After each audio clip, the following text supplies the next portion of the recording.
পুজোর ছুটিতে দেশ ভ্রমণ সেরে কলকাতায় ফেরার সময় ট্রেনের কামরায় লোকটির সঙ্গে আলাপ হয়। তার কথাবার্তা শুনে আমিও আমার সঙ্গী আত্মীয় বেশ ধন্দে পড়ে গেলাম। ভদ্রলোকের হাবভাব দেখে মনে হয় তার সাথেই সলা পরামর্শ করে বিশ্ববিধাতা সমস্ত কাজ করে থাকেন।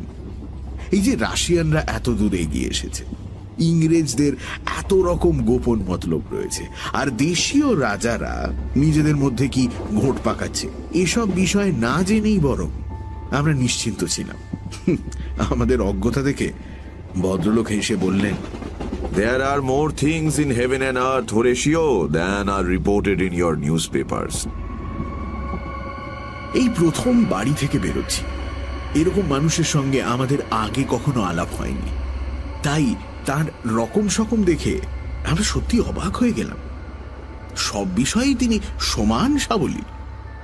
এই মুহূর্তে বিজ্ঞান নিয়ে কথা বলছেন, তো পর মুহূর্তেই বেদের প্রাঞ্জল ব্যাখ্যা করছেন, আবার তারপরের মুহূর্তেই গড়গড়িয়ে ফার্সি বয়ে তাউড়ে তাক লাগিয়ে দিচ্ছেন। আমার এবং আমার সঙ্গী আত্মীয়ের এই তিন বিষয়ে বিন্দুমাত্র জ্ঞান না থাকার ফলে এই সহযাত্রীর প্রতি আমাদের শ্রদ্ধা ভক্তি চড়চড়িয়ে বাড়তে লাগলো। আমার আত্মীয়টি আবার থিওসফিস্ট, অতিপ্রাকৃতিক জিনিসপত্রের প্রতি তার ঝোঁক একটু বেশি। তার ক্রমশ ধারণা হলো আমাদের এই সহযাত্রী ঐশ্বরিক ক্ষমতার অধিকারী, কোনো এক অপূর্ব ম্যাগনেটিজম বা দৈব শক্তি অথবা সূক্ষ্ম শরীর অথবা ওরকমই কিছু একটা ক্ষমতা উনি রপ্ত করেছেন।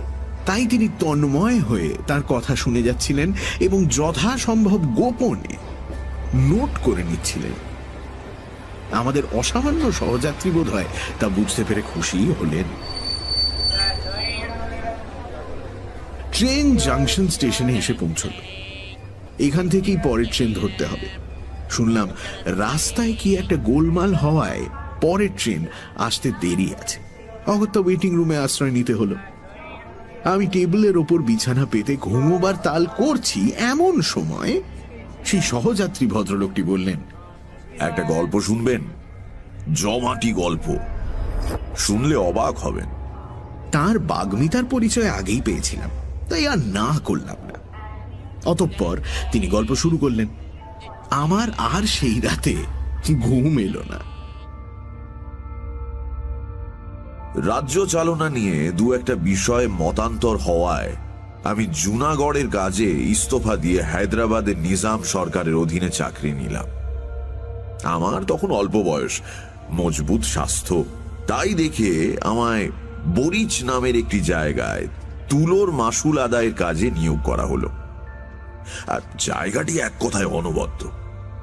নির্জন পাহাড়ের নিচে বড় বড় গাছের জঙ্গলের মাঝে নুড়ি পাথরের ওপর দিয়ে এঁকে বেঁকে গিয়েছে সুস্তা নদী। তার গতিবিধি এক দক্ষ নর্তকীর মতোই। প্রকৃতির বেঁধে দেয়া তালে সে পাথরের খাঁজ আর পথের বাঁকের মধ্যে দিয়ে এগিয়ে চলেছে। নদীর ধারে পাহাড়ের পাদদেশে ছিল এক শান বাঁধানো ঘাট, আর তার ওপরেই শ্বেত পাথরের প্রাসাদ। বরিচের হাট এবং গ্রাম সেখান থেকে দূরে। জায়গাটার শোভা বাড়ানোর দায়িত্ব যেন একা এই প্রাসাদের। আশেপাশে আর কেউ নেই, সে একাই মাথা তুলে দাঁড়িয়ে রয়েছে। প্রায় 250 বছর আগে এক পরাক্রমী সম্রাট ভোগ বিলাসের জন্য এই নির্জন জায়গায় প্রাসাদটি তৈরি করেন। প্রাসাদের ধাঁচ দেখেই আঁচ করা যায় তার বিলাসবহুল অতীত। আজ থেকে 200-250 বছর আগে হয়তো প্রাসাদের স্নানশালা দিয়ে ঝরে পড়ত গোলাপ গন্ধি জল, আর তাতে পা ডুবিয়ে বসে সে তার হাতে গান গাইতেন প্রাসাদের রমণীরা। আজ সেই ফোয়ারা অচল। প্রাসাদের অলিন্দে খেলা করে না গানের কলি, মার্বেল ফলকে পড়ে না কোনো নরম সাদা পায়ের ছাপ। এখন এটি আমার মতো সঙ্গীহীন মাসুল কালেক্টরের বিশাল এবং নির্জন বাসস্থান। নির্বাসন স্থান বললেও ভুল হয় না। আপিসের বৃদ্ধ কেরানি করিম খান সাবধান করে দিলেন, দিনের বেলায় যত খুশি থাকুন, কিন্তু খবরদার ওই বাড়িতে কখনো রাত্রি বাস করার কথা ভাববেন না। আমি তার কথা হেসে উড়িয়ে দিলাম। চাকর বাকররাও বলল সন্ধে অবধি তারা বাড়ির কাজকর্ম করবে, কিন্তু কোনো অবস্থাতেই রাতে থাকবে না। আমি আবারও হেসে বললাম, তথাস্তু। এই বাড়ির বদনাম এমনই যে রাত্রিবেলায় চোরের দলও এর আশেপাশে ঘেঁষত না। প্রথম প্রথম এর দমচাপা নির্জনতা আমার বুকের ওপর ভয়ঙ্কর ভারের মতো চেপে থাকত। আমি যতটা পারতাম বাইরে থাকতাম। সারা দিনের কাজকর্ম সেরে শ্রান্ত অবসন্ন দেহে বাড়ি ফিরে ঘুমিয়ে পড়তাম। কিন্তু সপ্তাহখানেক যেতে না যেতেই ওই বিশাল প্রাসাদের নেশা আমায় পেয়ে বসল। বিশ্বাস করুন, তার বর্ণনা করা আমার পক্ষে ভারী কঠিন, কাউকে বিশ্বাস করানো প্রায় দুঃসাধ্য। মনে হয় গোটা বাড়িটা মোহের অদৃশ্য বাঁধনে আমায় ক্রমশ বেঁধে ফেলতে লাগলো। বাড়িতে পা দেওয়া মাত্রই বোধ করি ব্যাপারটা শুরু হয়েছিল। তবে প্রাসাদের ইট কাঠ পাথর একদিন আমায় এই বাঁধনের অস্তিত্ব আনুষ্ঠানিকভাবে অনুভব করালো। আর সেই দিনটার কথা আমার আজও মনে আছে। তখন গ্রীষ্মকাল, বাজার নরম, আমার হাতে বিশেষ কোনো কাজ ছিল না। সূর্যাস্তের কিছু আগে আমি ঘাটের নিচের দিকের একটা ধাপে আরাম কেদারা নিয়ে বসে আছি। গ্রীষ্মের দাবদাহে সুস্তা নদী সরু হয়ে এসেছে। ওপারে বালির চরের অনেকটাই পড়ন্ত আলোয় রঙিন হয়ে রয়েছে, আর এপারে স্বচ্ছ অগভীর জলের তলায় ঝিকমিক করছে নুড়িগুলো। বাতাস বইছে না। কাছের পাহাড়ের বন তুলসী, পুদিনা ও মৌরির জঙ্গল থেকে একটা অনির্বচনীয় সুগন্ধ চারপাশটা ভারাক্রান্ত করে রেখেছে। সূর্য পাহাড়ের আড়ালে বিদায় নিল, আর তৎক্ষণাৎ সারা দিনের নাটকের ওপর কেউ যেন পর্দা টেনে দিল। এখানে উঁচু উঁচু পাহাড়ের জন্য সূর্যাস্তের পর আলো আঁধারির খেলা বেশিক্ষণ স্থায়ী হয় না। ঘোড়ায় চড়ে এক পাক ঘুরে আসবো স্থির করে উঠবো করছি, এমন সময় সিঁড়িতে শুনলাম পায়ের শব্দ। সঙ্গে সঙ্গে পিছনে ফিরলাম। দেখলাম কেউ নেই। মনের ভুল ভেবে বসতে যাচ্ছি, এমন সময় আবার শুনলাম পায়ের শব্দ। এবার একটা নয়, অনেকগুলো। অনেকে যেন ছুটোছুটি করে নেমে আসছে। মনে একটা ভয়ের ভাব জন্ম নিল, আর তারপর সেই অনুভূতির সঙ্গে যুক্ত হলো একটা অচেনা রোমাঞ্চ। আমার চোখের সামনে কেউ ছিল না। সেই নিস্তব্ধ পাহাড়ের কোলে, সেই শান্ত নদী তীরে, সেই নির্জন প্রাসাদে ছিল না কোনো শব্দ। তাও আমার মনে হলো যে ঝর্ণাধারার মতো হাসির রোল তুলে একদল মহিলা নদীতে স্নান করতে নামলেন।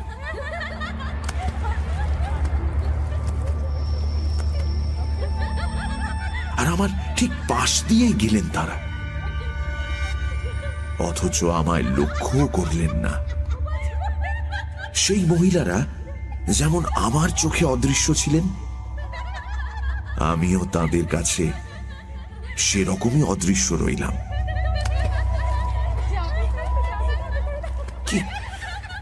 কি ঘটছে এটা? নদীর জল খানিক আগে অবধিও ছিল স্থির, নিষ্কম্প।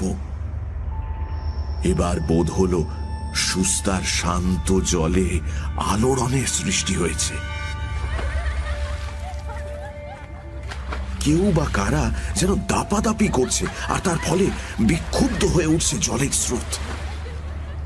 সখীরা হেসে হেসে পরস্পরের গায়ে জল ছুঁড়ে মারছে। তাদের পায়ের দামাল আঘাতে মুক্তোর মতো ছড়িয়ে ছিটিয়ে পড়ছে জল। আমার মনে হলো, কি হচ্ছে এটা? আমার বুকে কাঁপুনি ধরল। সেটা ভয়ের না কৌতূহলের ঠিক বলতে পারবো না। বড় ইচ্ছে হলো ভালো করে দেখি, কিন্তু সামনে দেখার মতো কিছুই ছিল না। একবার ভাবলাম কান পাতলেই শুনতে পাবো তাদের কণ্ঠস্বর, কিন্তু জঙ্গলের ঝিঝির রব ছাড়া আর কিছুই শুনতে পেলাম না। মনে হলো আমার সামনে 250 বছরের পুরনো কালো পর্দা ঝুলছে। ভয় মেশানো ইচ্ছে হলো তার একদিক তুলে দেখি কি হচ্ছে ভেতরে। হয়তো সেখানে বসেছে সভা, কিন্তু 250 বছরের নিকষ কালো অন্ধকারে কি কিছুই দেখা যায়? হঠাৎ হু হু করে হাওয়া দিয়ে ওঠায় গুমোট ভাবটা কেটে গেল। দেখলাম নদীর স্থির জল যেন কোনো এক অপ্সরীর ঘন কালো চুলের মতো কুঁচকে গিয়েছে। সন্ধ্যের অন্ধকারে আচ্ছন্ন জঙ্গল যেন সরসর শব্দ করে দুঃস্বপ্ন থেকে জেগে উঠল। যাই হোক, অতীতের কোল থেকে উঠে আসা যে 250 বছর বয়সী মরীচিকা আমার চোখের সামনে জেগে উঠেছিল, তা হঠাৎই মিলিয়ে গেল। যারা দেহহীন দ্রুত পায়ে শব্দহীন হাসি হাসতে হাসতে আমার পাশ দিয়ে গিয়ে সুস্তার জলে ঝাঁপ দিয়ে পড়েছিল, তারা ভিজে আঁচলের জল নিংড়ে আমারই পাশ দিয়ে আর উঠে গেল না। বাতাসে যেমন আচমকা গন্ধ উড়িয়ে নিয়ে যায়, বসন্তের এক নিঃশ্বাসে তারা তেমন করেই উড়ে চলে গেল। উড়ে চলে গেল তারা। এবার আরেকটা আশঙ্কা মাথা চাড়া দিল। এই নির্জনতার সুযোগ নিয়ে আমার ঘাড়ে কি কবিতার দেবী ভর করলেন? আমি খেটে খাওয়া মানুষ, তুলোর মাসুল আদায় করে পেট চালাই। কবিতার দেবী ঘাড়ে চাপলেই সর্বনাশ। ভাবলাম ভরপেট খেলে এর প্রতিকার উপশম দুই হবে। খালি পেটেই নানা রকম রোগ এসে চেপে ধরে। খানসা আমাকে ডেকে ওই তেল ঘি মশলায় ভরপুর মোগলাই খাবার তৈরি করার হুকুম দিলাম।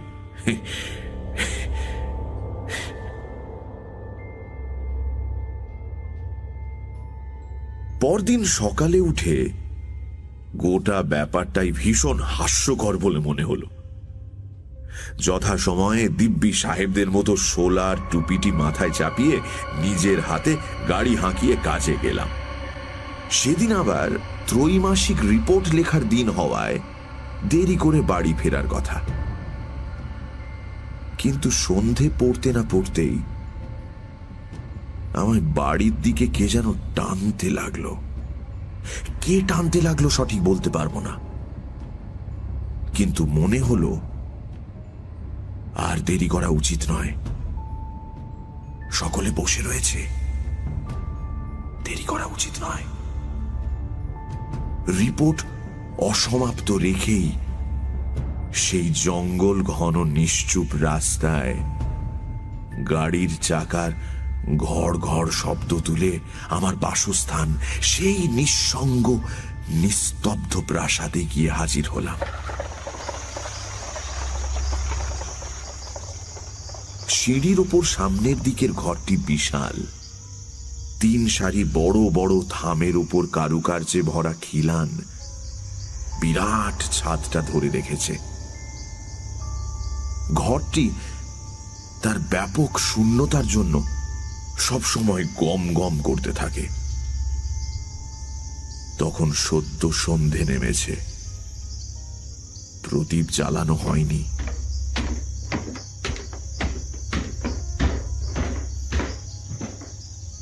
দরজা ঠেলে ঘরে ঢুকলাম, আর সঙ্গে সঙ্গে মনে হলো ঘরের মধ্যে তুমুল হট্টগোল লেগেছে। সভা ভেঙে চারিদিকের দরজা জানালা, ঘর, পথ, বারান্দা দিয়ে কে কোন দিকে পালালো তা ঠিক নেই। আমি আবারও কোথাও কিছু না দেখতে পেয়ে অবাক হয়ে দাঁড়িয়ে রইলাম। এক অদ্ভুত আবেশ আমার গোটা শরীরে ছড়িয়ে পড়ল, আর নাকে এলো বহু বছরের পুরনো তেল আর আতরের গন্ধ।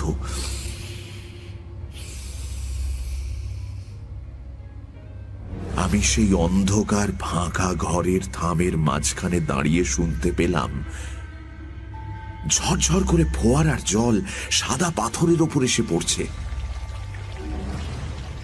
সেতারে বাজছে দুরূহ এক সুর।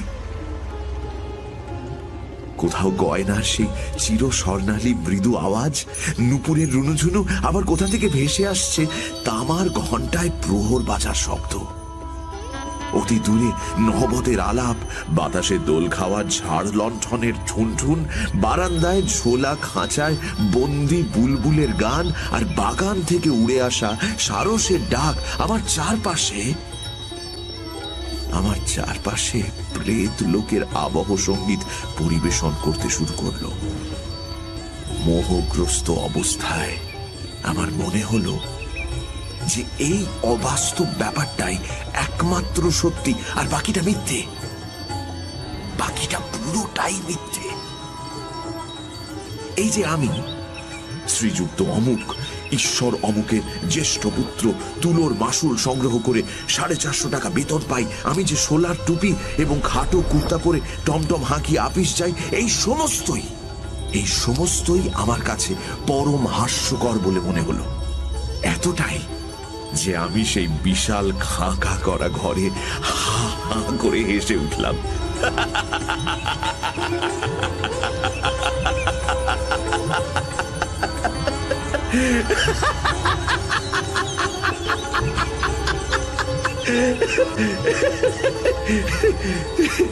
আর তখনই আমার ভৃত্য কেরোসিন ল্যাম্প হাতে ঘরে প্রবেশ করলো। হুজুর, সে আমায় পাগল ভাবলো কিনা জানি না, কিন্তু আমার মনে পড়ে গেল যে আমি ঈশ্বর অমুক চন্দ্রের জ্যেষ্ঠ পুত্র শ্রীযুক্ত অমুক চন্দ্র বটে। আমার একটা পার্থিব পরিচিতি আছে, এখানে পরিবারের প্রতিনিধি আমি। তাই জনসমক্ষে হুট করে পাগল প্রতিপন্ন হওয়াটা উচিত হবে না। না, এই মায়াময় কাণ্ড, এই অনন্ত সুর তালের খেলা,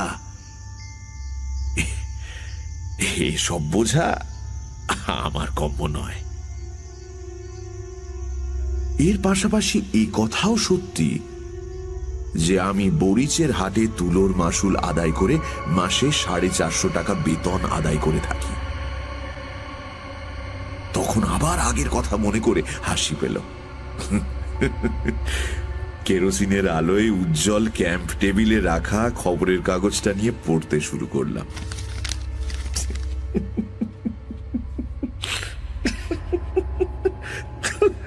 তখনও আমার হাসির দমক থামেনি।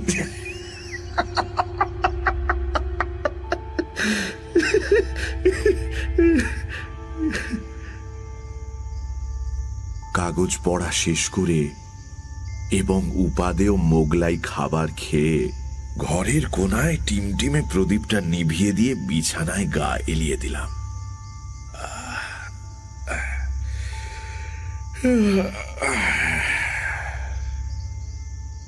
আমার সামনের খোলা জানালা দিয়ে দূরে দেখা যাচ্ছে অরালি পর্বত। তার চারপাশে ঘন জঙ্গলের আচ্ছাদন। পাহাড়ের লক্ষ লক্ষ মাইল উপরে বিরাজ করছে একটি মাত্র উজ্জ্বল নক্ষত্র। তাকে এই পৃথিবীর বুকে ক্যাম্প খাট বিছিয়ে শুয়ে থাকা এক মাসুল কালেক্টর বাবুকে অপলকে দেখতে দেখে বেশ মজা অনুভব করলাম।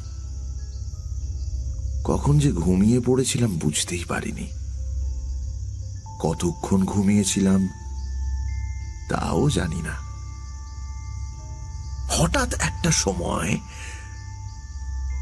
ঘুম থেকে শিউরে জেগে উঠলাম। ঘরে যে কোনো শব্দ হয়েছিল তা নয়, কেউ ঘরে প্রবেশ করে থাকলেও তাকে দেখতে পাইনি। ততক্ষণে অন্ধকার পর্বতের ওপর থেকে সেই একটি মাত্র নক্ষত্রটি অস্ত গিয়েছে। কৃষ্ণপক্ষের ক্ষীণ চাঁদের আলো ঘরে প্রবেশ করছে। অনধিকার প্রবেশ করে সে যেন রীতিমতো লজ্জিত।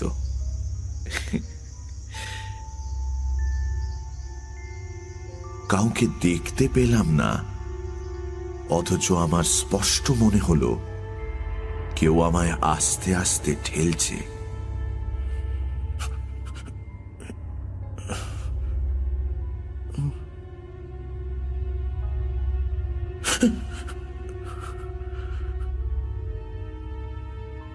আমি জেগে উঠতেই সে কোনো কথা না বলে নিজের আংটি পরিহিত 5টি আঙুল আমার সামনে খেলিয়ে অতি সাবধানে তাকে অনুসরণ করার নির্দেশ দিল। আমি মন্ত্রমুগ্ধের মতো অত্যন্ত চুপি চুপি উঠলাম। আমি ব্যতীত অগুন্তি জানালা দরজা ফাঁক ফোকর ঘর বিশিষ্ট প্রকাণ্ড এক প্রাসাদে আর কোনো জনপ্রাণী না থাকলেও আমার কিন্তু প্রতি পদক্ষেপে ভয় করতে লাগলো, প্রচন্ড ভয়। পাছে কেউ জেগে ওঠে। প্রাসাদের অধিকাংশ ঘর বন্ধ থাকত। আমি সেখানে কোনোদিনও যাইনি। সে রাতে চুপি সারে প্রায় নিঃশ্বাস বন্ধ রেখে অদৃশ্য আহ্বানকারিণীকে অনুসরণ করে আমি যে কোথায় যাচ্ছিলাম আজও তা নিশ্চিত বলতে পারি না। কত সরু অন্ধকার রাস্তা, কত লম্বা বারান্দা, কত গম্ভীর নিস্তব্ধ সুবিশাল সভাঘর, কত গোপন পরিসর পেরিয়ে যেতে লাগলাম তার কোনো ঠিক নেই। অবয়বহীন দূতিটিকে, অর্থাৎ সেই নারী মূর্তিকে দেখতে পাইনি ঠিকই, কিন্তু তার চেহারা আমার মানুষ চক্ষে ভেসে উঠল। আরব রমণী, ঝোলা আস্তিনের ভেতর দিয়ে তার শ্বেত পাথরের মতো টকটকে ফর্সা নিটোল হাত দেখতে পাচ্ছি। টুপির প্রান্ত থেকে মুখের ওপর পর্যন্ত রয়েছে একটি সূক্ষ্ম আবরণ।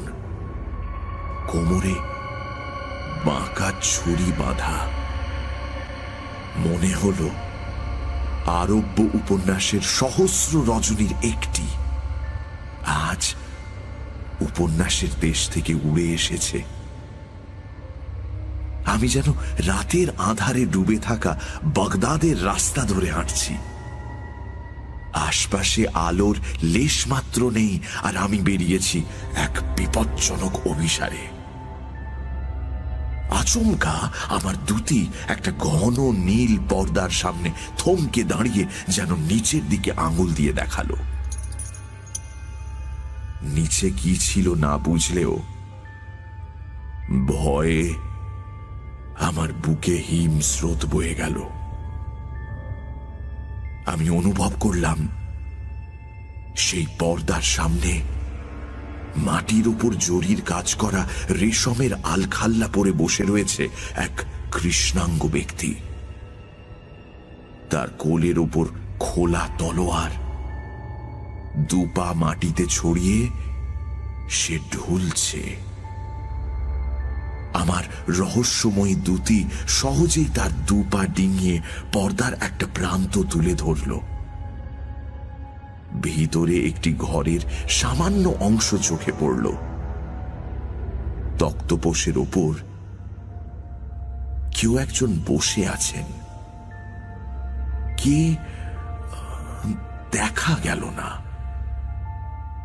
শুধু দেখলাম জাফরান রঙের ফুলে ফেঁপে থাকা পাজামা পরা একজোড়া পায়ের নিচের অংশটুকু, জরির পাকানো নাগরাই পরা সুন্দর দুটি পা গোলাপি মখমলের আসনের উপর অলসভাবে বিরাজ করছে। মেঝের এক পাশে নীলাভ স্ফটিকের পাত্রে কতগুলো আপেল, নাশপাতি, নারঙ্গি ও প্রচুর আঙুরের গুচ্ছ। তার পাশে দুটো ছোট পেয়ালা এবং একটি স্বর্ণাভ মদিরার কাচপাত্র অতিথির জন্য অপেক্ষা করছে। ঘরের ভেতর কোথাও একটা ধূপ জ্বলছিল মনে হয়। তার অপূর্ব সুগন্ধি ধোঁয়া চারপাশে মাদকতার সঞ্চার করেছে। আমার ঘোর লেগে গেল।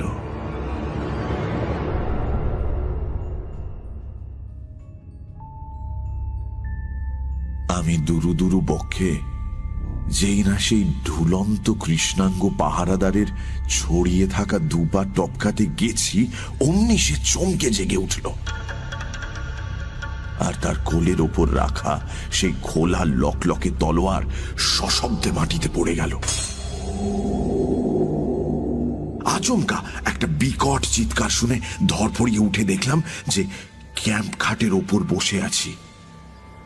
আমার গা ঘেমে সপ করছে।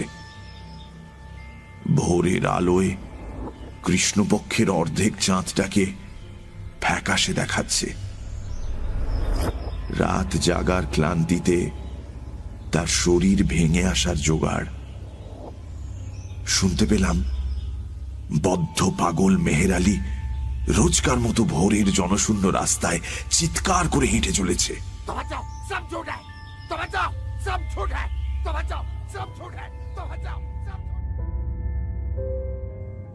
আমার দিনের সঙ্গে রাতের মধ্যে ভারী গন্ডগোল বেঁধে গেল।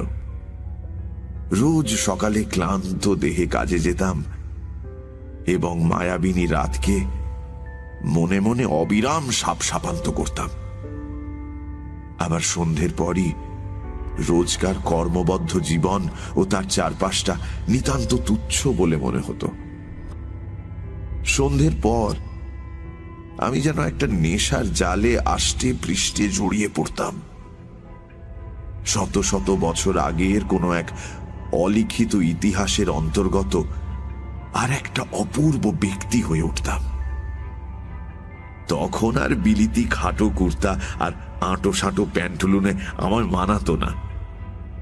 তখন আমি মাথায় তুলে নিতাম টকটকে লাল মখমলের ফেজ, ঢিলে পাজামা, ফুল কাটা অঙ্গাবরণ আর রেশমের লম্বা ঢিলে চোগা পরে রঙিন রুমালে আতর মাখিয়ে বহু যত্নে সাজসজ্জা করতাম। সিগারেট ফেলে দিয়ে গোলাপ জল পূর্ণ বিশাল খাঁচ কাটা আলবোলা নিয়ে উঁচু গদি আঁটা বড় কেদারায় বসতাম। রাতের কোনো এক অপূর্ব অনুষ্ঠানের জন্য প্রস্তুত হতে হতে তারপর যত আঁধার ঘনাতো ততই কি যে এক অদ্ভুত ব্যাপার ঘটত তার বর্ণনা আমি করতে পারব না। ঠিক যেন একটা চমৎকার গল্পের কতগুলো বিচ্ছিন্ন অংশ বসন্তের দমকা বাতাসে এই বিশাল প্রাসাদের বিচিত্র ঘরগুলোর মধ্যে উড়ে বেড়াত। খানিকটা দূর পর্যন্ত যাওয়ার পর তাদের আর দেখা যেত না। আর তাদের অনুসরণ করে আমিও রাত ভোর ঘরে ঘরে ঘুরে বেড়াতাম। ঘুরপাক খেতে থাকা টুকরো টুকরো স্বপ্নের মধ্যে ক্ষণিকের জন্য ভেসে আসা হেনার গন্ধে, সেতারের শব্দে, হাওয়ার তরঙ্গে এক নায়িকাকে বিদ্যুৎ ঝলকের মতো দেখতে পেতাম। তার পরনে সেই জাফরান রঙের পায়জামা ও জরির ফুল কাটা কাঁচুলি, দুধে আলতা পায়ে সেই জরির নাগরাই, মাথার লাল টুপি থেকে ঝোলা সোনার ঝালর তার মাথা এবং কপাল ঘিরে রয়েছে। সে আমাকে পাগল করে তুলেছিল। আমি তারই অভিসারে ঘুমের অতল স্পর্শী রাজ্যে অবস্থিত জটিল মায়াপুরীর গলিতে গলিতে, ঘরে ঘরে শুধু ঘুরে বেড়াচ্ছি।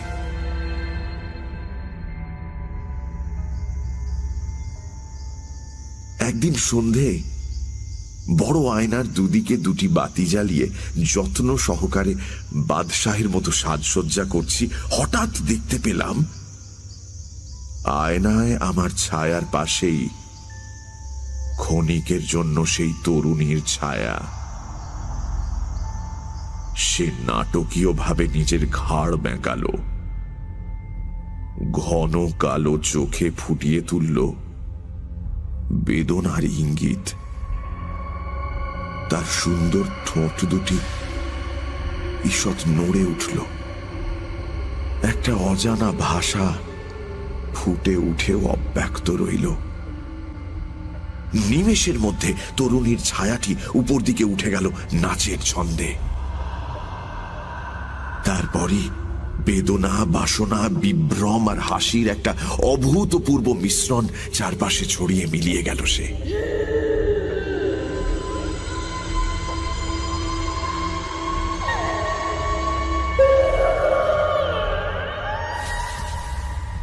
আমায় একা থাকতে দেখেই যেন অরালি পর্বতের সমস্ত সুগন্ধ লুট করে নিয়ে আসা দমকা হাওয়া ঘরের বাতি দুটো নিভিয়ে দিয়ে আমায় ঘিরে ধরল। আমি সাজসজ্জা বাদ দিয়ে ঘরের মধ্যে মেঝের উপরেই চোখ বুজে শুয়ে পড়লাম। আমার গোটা দেহে তখন রোমাঞ্চ। সেই সুরভিত হাওয়ায় আমি টের পেতাম কেউ আমায় আদর করছে, আমার অস্তিত্বে এঁকে দিচ্ছে ভালোবাসার চুম্বন। কপালে অনুভব করতাম নরম হাতের স্পর্শ। এই যেন কারো সুগন্ধি রেশমের কোমল ওড়না উড়ে এসে আমায় ছুঁয়ে গেল। মায়াবী নাগপাশে আমি আবদ্ধ হতাম এবং দীর্ঘশ্বাস ফেলে অসাড় দেহে গভীর ঘুমে ঢলে পড়তাম।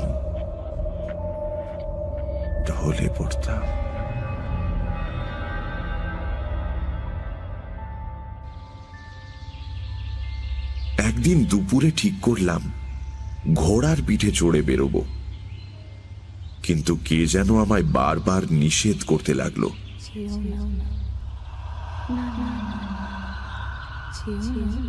সেদিন আর কোনো নিষেধ মানব না ভেবে যেই না কাঠের তাক থেকে টুপি আর কুর্তা নামিয়ে পরবার তাল করেছি, অমনি সুস্তা নদীর বালি আর পাহাড়ের শুকনো পাতার ঝড় তুলে একটা পাগলা হাওয়া আমার টুপি আর কুর্তা উড়িয়ে নিয়ে চলে গেল।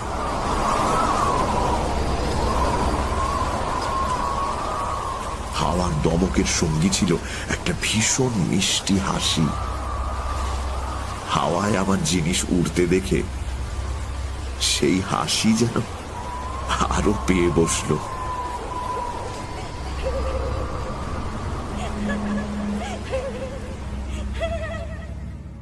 সেদিন আর ঘোড়ায় চড়া হলো না। তারপর থেকে খাটো কুর্তা আর সাহেবি টুপি পরাও ছেড়ে দিয়েছি। আবার সেদিন মাঝরাতে বিছানার উপর উঠে বসে শুনতে পেলাম কে যেন গুমরে গুমরে কাঁদছে। আমার বিছানার আমার ঘরের বহু নিচে এই বিরাট প্রাসাদের ভিতের তলায় থাকা কোনো এক অন্ধকার গহ্বর থেকে উঠে আসছে বুক ফাটা কান্নার আওয়াজ।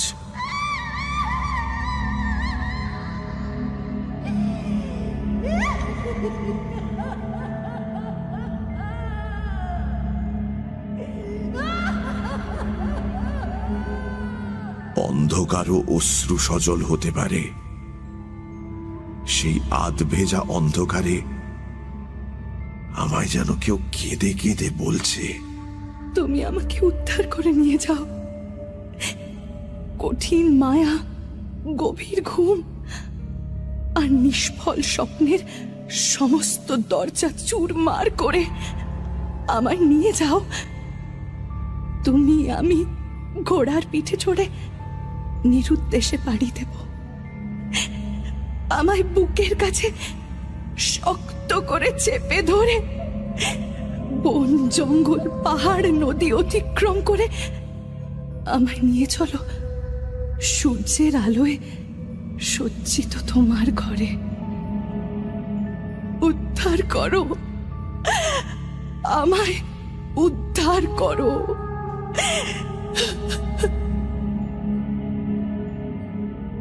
আমি কে?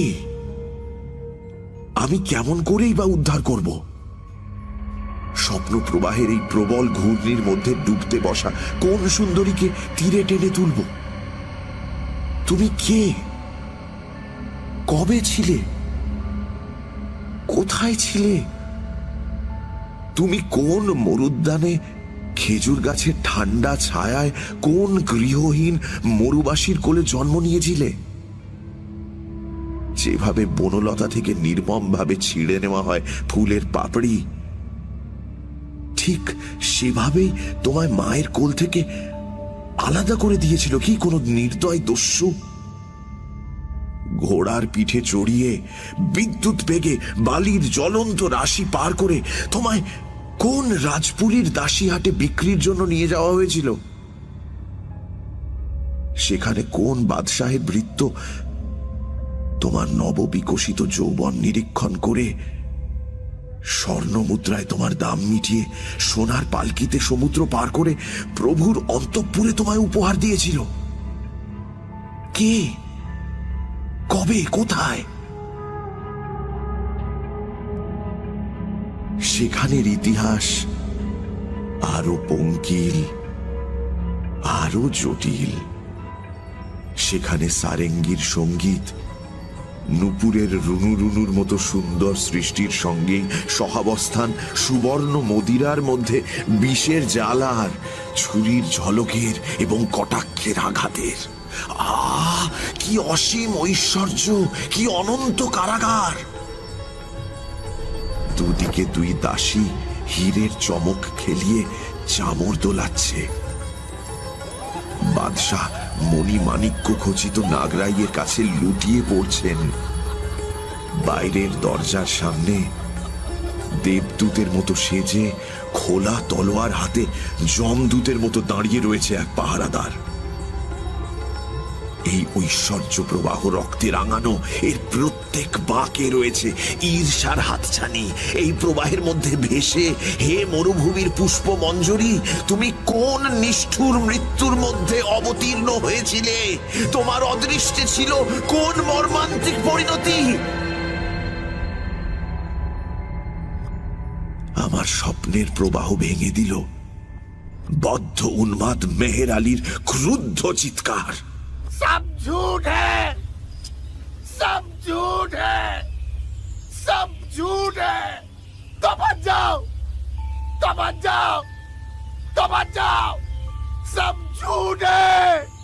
তাকিয়ে দেখি সকাল হয়ে গেছে।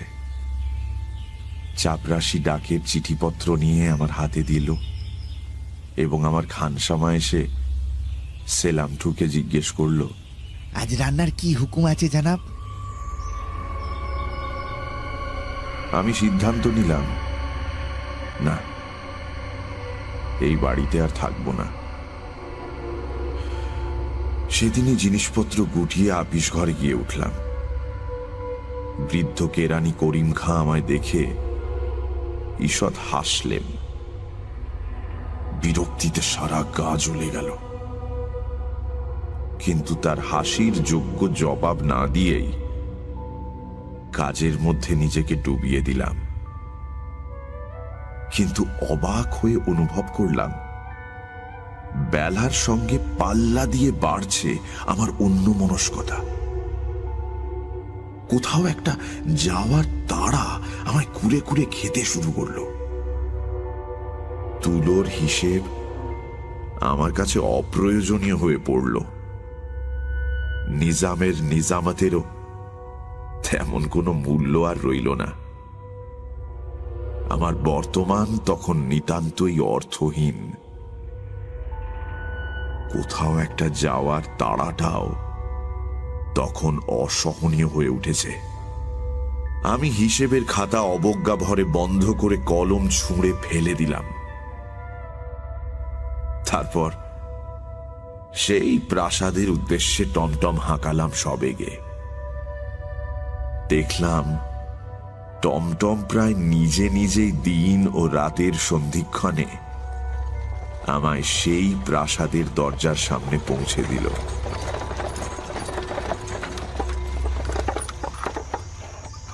আমি একসাথে 2-3টে সিঁড়ি ভেঙে উঠে ঘরের মধ্যে প্রবেশ করলাম।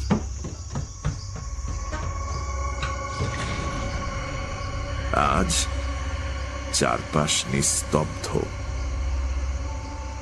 অন্ধকার ঘরদোর যেন রাগ করে মুখ ভার করে রয়েছে। অনুতপ্ত বোধ করলাম, কিন্তু কাকে জানাবো? কার কাছেই বা ক্ষমা চাইব? খাঁ খাঁ করা হৃদয় নিয়ে শূন্য অন্ধকার ঘরগুলোয় ঘুরে বেড়াতে লাগলাম। ইচ্ছে করলো হাতে একটা বাদ্যযন্ত্র নিয়ে কাউকে উদ্দেশ্য করে গানের ভাষায় বলি, হে বন্যী, যে পতঙ্গ তোমায় ফেলে পালাবার চেষ্টা করেছিল সে আবার মরতে এসেছে তোমার কাছে, তাকে ক্ষমা করো, তাও তার 2 পাখা পুড়িয়ে ভস্ম করে দাও হে বন্যী। আচমকা উপর থেকে টপ শব্দ করে আমার কপালে 2 ফোঁটা অশ্রু জল পড়ল। সেদিন অরালি পর্বতের উপরটা ঢেকে দিয়েছিল কালচে রঙের মেঘ। তাদের রকম সকম রীতিমতো ভীতিকর। অন্ধকারে ঢাকা জঙ্গল আর সুস্তার কালো জল মিলে একটা ভয়ঙ্কর চিত্রনাট্য বাস্তবে পরিণত হওয়ার জন্য অপেক্ষা করছিল। এক লহমায় জল, স্থল, আকাশ যেন শিউরে উঠল। দাঁত মুখ খিঁচিয়ে বিদ্যুতের শিখা চারপাশটা আলোকিত করে তুলল। একটা ভয়ানক ঝড় পাগলের মতো ধেয়ে এলো প্রাসাদের কঠিন দেয়ালে আছড়ে পড়ে। সে হাউ হাউ করে কাঁদতে লাগলো।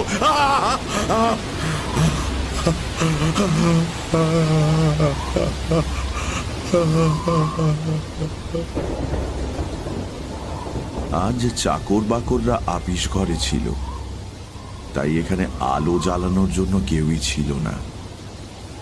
তার উপর রাতটা ছিল অমাবস্যার। সেই নিকষ কালো অন্ধকারেও স্পষ্ট অনুভব করলাম ঘরে রয়েছেন এক মহিলা। একজন মহিলা পালঙ্কের নিচে গালচের ওপর উপুর হয়ে পড়ে 2 হাত দিয়ে নিজের চুল ছিঁড়ে ছিঁড়ে কুটি কুটি করছে। তার ফর্সা কপাল ফেটে রক্ত ঝরছে। কখনো তার গলা দিয়ে উঠে আসছে শুকনো হা হা অট্ট হাসি, আবার কখনো কান্নার ফোঁপানি।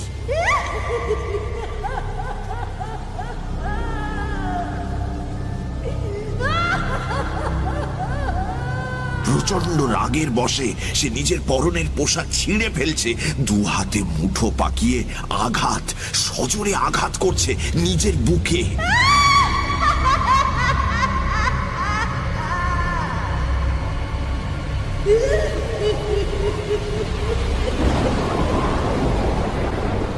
খোলা জানলা দিয়ে ঘরে তেড়ে ফুঁড়ে গর্জন করে ঢুকছে ঝোড়ো হাওয়া, আর মুষলধারে পড়া বৃষ্টি মহিলাটির আকারহীন দেহ ভিজিয়ে দিচ্ছে।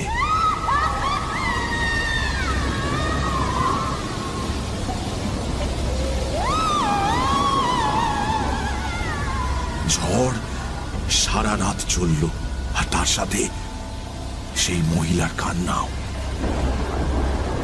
আমি এক বুক দুঃখ নিয়ে অন্ধকার ঘরে ঘুরে বেড়াতে লাগলাম। কোথাও কেউ নেই, কোথাও কেউ নেই। কাকে সান্ত্বনা দেব? এই প্রচন্ড অভিমান কার? এই অশান্ত আক্ষেপ কোথা থেকে মাথা তুলছে? এরকম একটা বিভ্রান্তিকর সময়ে পাগল আবার চিৎকার করে উঠল, सब झूठ है, सब झूठ है, सब झूठ है। तो बचाओ, तो बचाओ, तो बचाओ, सब झूठ है। ভোর হয়েছে। এই ঘোর দুর্যোগের দিনেও মেহের আলীর ছুটি নেই।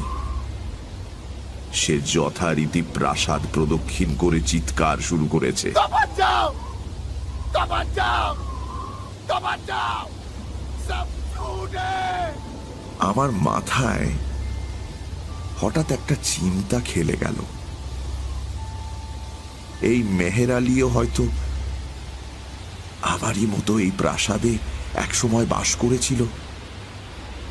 এখন পাগল হয়ে বেরিয়ে এলেও এই প্রাসাদ রাক্ষসের মায়াজাল থেকে মুক্তি পায়নি। তাই তো রোজ সকালে প্রাসাদ প্রদক্ষিণ করতে আসে। আমি ওই অবিশ্রান্ত বৃষ্টির মধ্যেও এক ছুটে পাগলটার কাছে পৌঁছে তাকে জিজ্ঞেস করলাম, মেহের আলী, ক্যা ঝুট হ্যায় রে? সে কথার জবাব না দিয়ে আমায় ঠেলে ফেলে দিল।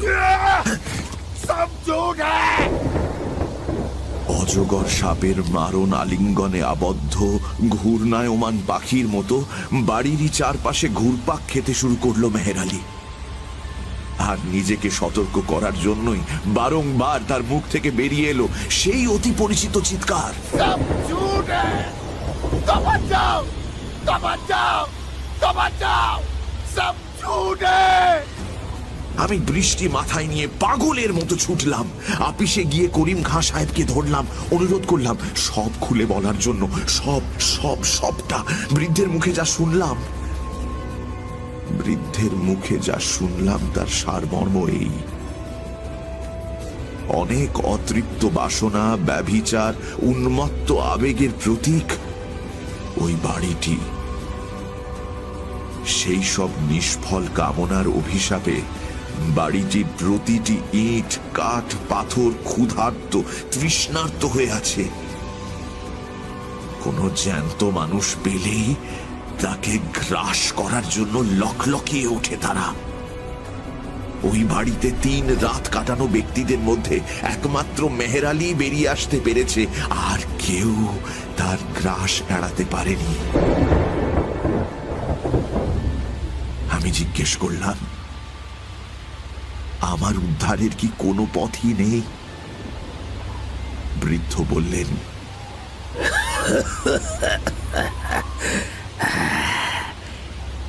একটি মাত্র উপায় আছে, কিন্তু তা বেজায় শক্ত। সেইটাই তোমায় বলছি। তবে তার আগে ওই গুলবাগের একটি কৃতদাসীর পুরনো ইতিহাস বলা আবশ্যক। তেমন আশ্চর্য ও হৃদয় বিদারক ঘটনা দুনিয়ায় আর দুটো আছে কিনা সন্দেহ।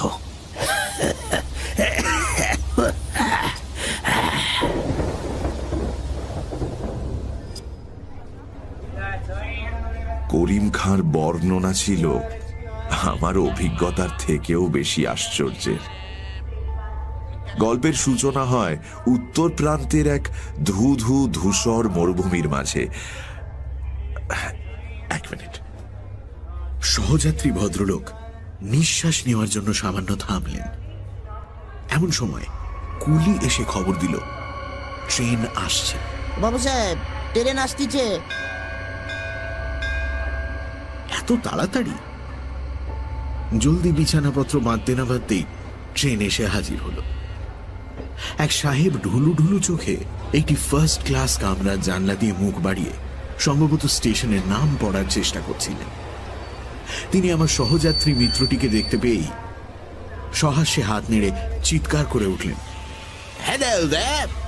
আমি হাঁ করে দাঁড়িয়ে দেখলাম আমার সহযাত্রী সাহেবের সঙ্গে সেই ফার্স্ট ক্লাস কামরায় উঠে গেলেন, আর আমরা উঠলাম সেকেন্ড ক্লাসে। বাবুটির পরিচয় জানা হলো না, গল্পটা শেষটুকু আর জানা হলো না। আমি আক্ষেপ সহকারে বললাম, লোকটা আমাদের বোকা পেয়ে বেশ রগড় করে গেল। গল্পটা আগাগোড়া বানানো। তোমার তো সব বিষয়ই সন্দেহ, সবকিছু জেনে বসে আছো। নিজের অভিজ্ঞতা শূন্য, শুধু লোকের গায়ে কালি ছেটানো। এত মিথ্যেই তো। এরকম ঘটনা কোশ্মিন কালেও কেউ শুনেছে? আর তুমি শুধু শুনছই না, বিশ্বাসও করছো। বাবা বাবা বাবা, তোমার জন্ম নেওয়া উচিত ছিল মধ্যযুগে। এই শোনো, মুখ সামলে কথা বলো। ওরকম একটা মানুষের নিন্দে তোমার মুখে শোভা পায় না। দুপাতা বিলিতি বই পড়ে নিজেকে মহাপণ্ডিত মনে করেছো নাকি? যাও যাও। আরে কুসংস্কার আচ্ছন্ন হয়তো থাকছি না তোমার মতো।